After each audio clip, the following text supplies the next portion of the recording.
a presentar un corto análisis acerca de la biomecánica de la sentadilla. El grupo está conformado por Ana Quiroga, Daniela Mora, Lizeth Quiroga, María José Ramírez, Lady Bautista y Paola Ríos. Bueno, aquí la sentadilla se dividió en dos fases. Aquí se observa un plano frontal y un plano sagital.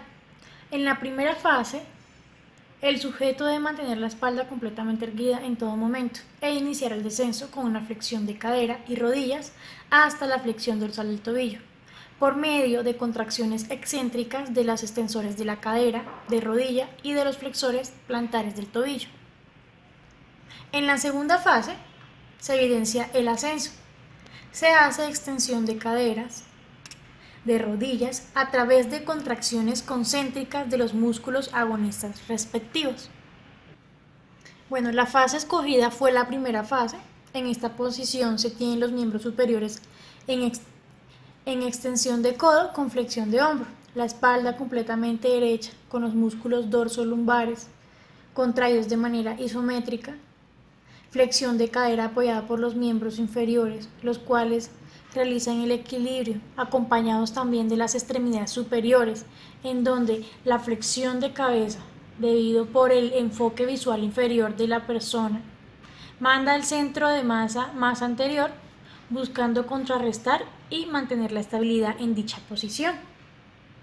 Entonces, con la flexión de cadera se observa una amplia flexión de rodilla, evitando que las rodillas sobrepasen los dedos de los pies, actuando principalmente los cuádriceps, involucrados también los isquiotibiales, en donde la contracción de ellos ayudan a estabilizar principalmente las rodillas, sin dejar atrás la acción muscular de los gastronemios, que controlan la dorsiflexión, sin levantar los pies del suelo, considerándose este punto de la sentadilla como una cadena simétrica completamente cerrada. La ejecución de este movimiento presenta una acción muscular muy compleja, donde se evidencia un trabajo muscular simultáneo en la cadera principalmente y en la rodilla. Con ayuda del video, lo que se va a analizar principalmente es el recorrido dinámico del centro de masa y del centro de gravedad. Entonces se tiene que el centro de masa es un poquito más estático a comparación del centro de gravedad. Sin embargo, él tiene su recorrido, siendo el centro de gravedad un poquito más pronunciado. Entonces, se tiene que en un plano frontal el centro de masa y centro de gravedad van a descender y van a ascender. En un plano sagital va a ser un poquito el movimiento un poquito más lateralizado. Entonces se tiene que el centro de gravedad se va a encontrar un poco más posterior y el centro de masa un poquito más anterior. Corrijo, el centro de gravedad un poquito más posterior y el centro de masa un poquito más anterior. Entonces, se tiene que al momento de descender, los glúteos, en esta parte de los glúteos va a haber una flexión en donde el centro de gravedad va a llevar a que toda esa parte, a que todo ese tren muscular inferior descienda. Pero la persona, al tener la fijación visual un poquito más inferior, va a procurar que se mantenga la estabilidad con ayuda de las extremidades inferiores, trasladando el centro de masa más anterior. Ahora voy a hablar acerca de la artrocinemática, la estabilidad estática y dinámica en cuanto a la posición articular. En el relatorio se va a hablar más sobre la angulación. Entonces, se tiene que la cabeza con un movimiento de flexión por el enfoque visual inferior del sujeto, donde se tensan principalmente los ligamentos longitudinal posterior, el ligamento nucal y el ligamento amarillo. A nivel muscular se activa los paravertebrales en su porción iliocostal, los escalenos, el esternocleidomastoideo. Ahora, en cuanto a la flexión de hombro, que lo que hace es brindar mucho más estabilidad en dicha posición, se tensa principalmente el ligamento coracumeral, predominantemente en el fascículo del tubérculo mayor. A nivel muscular, entonces encontramos el trapecio, el deltoides, el pectoral mayor. En cuanto a la columna dorsolumbar, debe estar equilibrada con relación a la pelvis. Entonces, en donde los primeros grados de flexión se dan en este nivel, gracias a la anteversión pélvica, y así aumentando la lordosis lumbar, participando aquí los músculos abdominales, el oblicuo interno, externo, recto anterior, de manera isométrica, aumentando la flexión por el peso a nivel anterior, controlada principalmente por los paravertebrales, su porción larga, de manera isométrica. Entonces, siguiendo con el recorrido, se dice que a nivel de cadera se encuentra una flexión en donde se aprecia la inestabilidad debido al desplazamiento de la cabeza femoral hacia posterior. Anatómicamente, los ligamentos de refuerzo se encuentran a nivel anterior, y al haber el dicho desplazamiento, la inestabilidad va a aumentar. Entonces, a nivel de cadera, el ligamento que se tensa es el isquiofemoral, mientras que los anteriores van a relajarse. Por eso se pierde la inestabilidad. La flexión de las extremidades debe ser más lenta en la flexión, debido a que una flexión muy rápida tiende a perjudicar gravemente los meniscos. Por ende, el descenso debe ser controlado y medido en cuanto a su velocidad. El descenso está influenciado por la flexión a la altura de la articulación de la rodilla. Esta es la que prácticamente hace el mayor aporte para la sentadilla, tensándose principalmente los ligamentos cruzado anterior y cruzado posterior, que están dispuestos de tal forma que en todas las posiciones hay alguna porción de ellos que se tensa. El ligamento anterior se tensa durante el movimiento de flexo-extensión. La acción muscular principal aquí está dada por los cuádriceps, que son los responsables de compensar el movimiento de extensión con el de flexión, donde su actividad aumenta progresivamente en la flexión, disminuyendo en la extensión,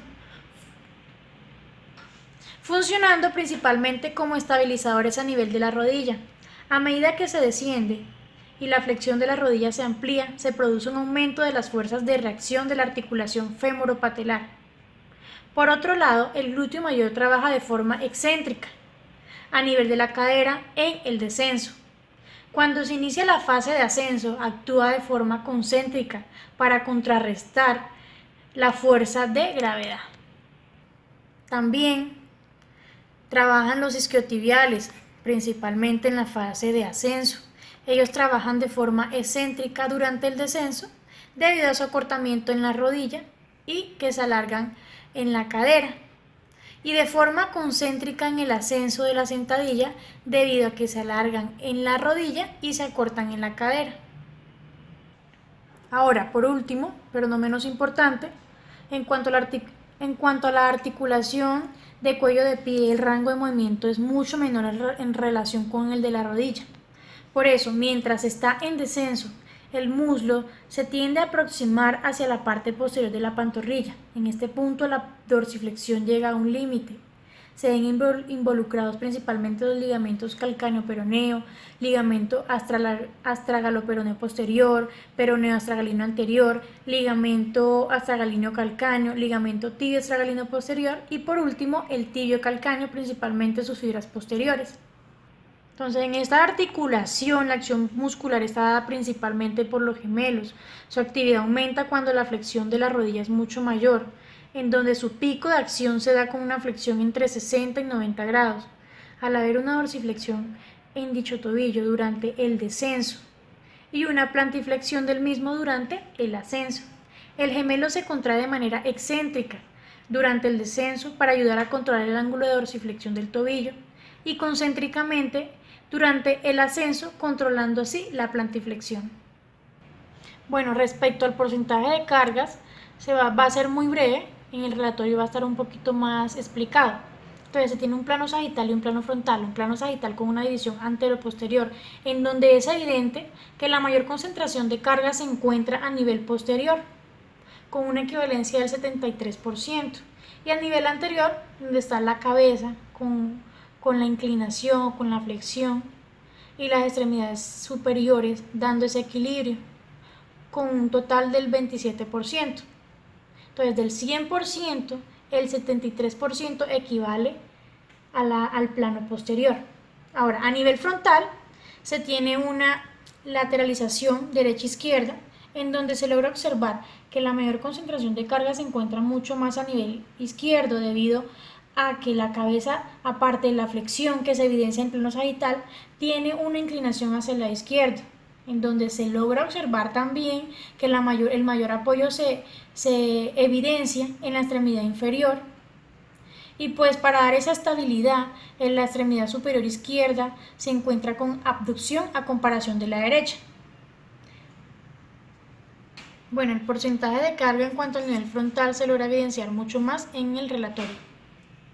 Respecto al análisis vectorial, entonces se tiene en un plano sagital, con el punto 00 la articulación coxofemoral, los paravertebrales y los abdominales. Los paravertebrales en su porción larga y en su porción corta. Los abdominales como el oblicuo mayor y el recto abdominal, que actúan principalmente isométricamente para mantener la estabilización de la cadera y evitar que el tronco se desplace mucho más hacia el anterior o se lateralice un poco más.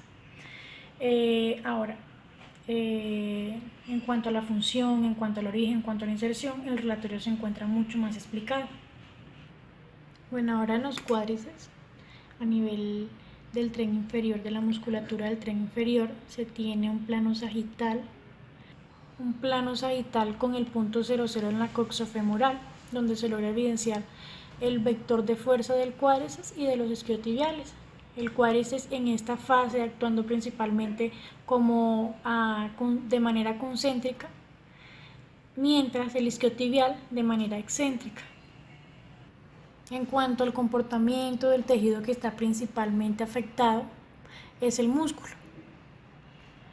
A través de contracciones concéntricas, excéntricas e isométricas, en donde se activan fibras de tipo rápidas o lentas, dependiendo del movimiento. Entonces, en el caso del cuádriceps, que es el agonista en un movimiento dinámico, que actúan de manera concéntrica, donde intervienen principalmente fibras de tipo rápidas, mientras que los isquiotibiales, que actúan de manera excéntrica, sin embargo, actúan el mismo tipo de fibras, porque está incluido en el movimiento dinámico. Por otro lado, a nivel del dorsal, la acción principal es de los paravertebrales, ayudando a mantener el equilibrio, evitando de esta manera el desvío lateral como anterior de la columna, de manera isométrica. Este movimiento tiende a ser un poco más lento, debido a que requiere un gasto de oxígeno, involucrando las fibras de tipo aeróbicas, por la prolongación del movimiento en el tiempo. Entonces, la sentadilla es una de las rutinas más importantes, el cual ya no solo se usa como ejercicio, sino también se adoptó como un movimiento para la vida cotidiana. Por medio de ella se ponen en acción varias articulaciones importantes de nuestro cuerpo, afectando la estabilidad estática y dinámica de las mismas. Este ejercicio se puede utilizar para el fortalecimiento de ciertos grupos musculares, dependiendo de cómo se realice el movimiento. Asimismo, se puede utilizar para la rehabilitación. Cabe resaltar que se debe estudiar muy bien el movimiento, ya que no todos los pacientes son iguales, cada paciente es único, realizándosele de una forma diferente. Se debe tener en cuenta y ser muy medidos con la carga, para no correr el riesgo de sobrecargar la articulación y provocar así una lesión. Se debe tener cierto cuidado a nivel pélvico, ya que este movimiento requiere de un componente importante de estabilización. Ya realizado el movimiento, se puede analizar el comportamiento del centro de masa y el centro de gravedad en el cuerpo, la distribución de cargas en el movimiento del cuerpo. Se puede analizar la amplitud de los segmentos del cuerpo para brindar con mucha más precisión y fundamentación la información. Se les va